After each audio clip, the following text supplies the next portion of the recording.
பாருங்க, ஏ ஒரு வேலை வந்து 35 நாட்கள்லயும் பி ஒரு வேலை வந்து 28 நாட்கள்லயும் செய்யறாரு. ஏன் அந்த வேலையை வந்து 10 நாள் செஞ்சதுக்கு அப்புறம் தான் வெளியே போறாருங்கும் போது 35 நாட்கள்ல வந்து 10 நாள் ஆல்ரெடி செஞ்சுட்டு தான் வெளியில போறாருங்கும் போது நம்ம வந்து இது கேன்சல் பண்ணோம் அப்படின்னா 2 5s are 10, 7 5s are 35. இது யாரோட வேலை?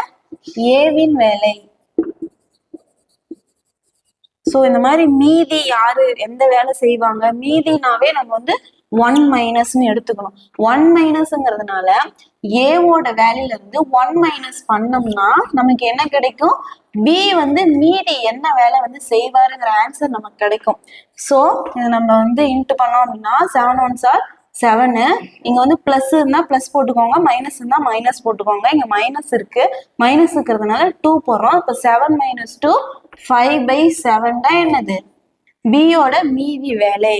அப்போ இங்க பாருங்க 1/28 வந்து ஒரு நாள்ல வந்து பி முடிக்கிறாருங்கும் போது 5/7 வந்து எத்தனை நாள்ல வந்து அவர் முடிச்சிருப்பாரு அப்படின்னு தான் கொஸ்டின் கேட்டிருக்காங்க.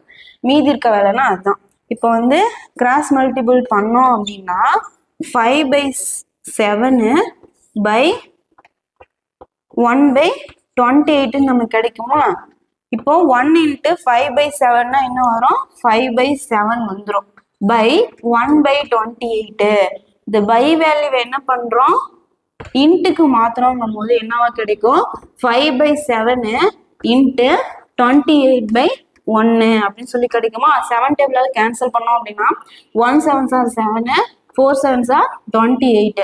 அப்ப 5 × 4 20. அப்ப பி மட்டும் அந்த வேலையை எத்தனை நாள்ல செஞ்சிருப்பாரு? 20 நாள்ல செஞ்சிருப்பாரு. ஓகேங்களா?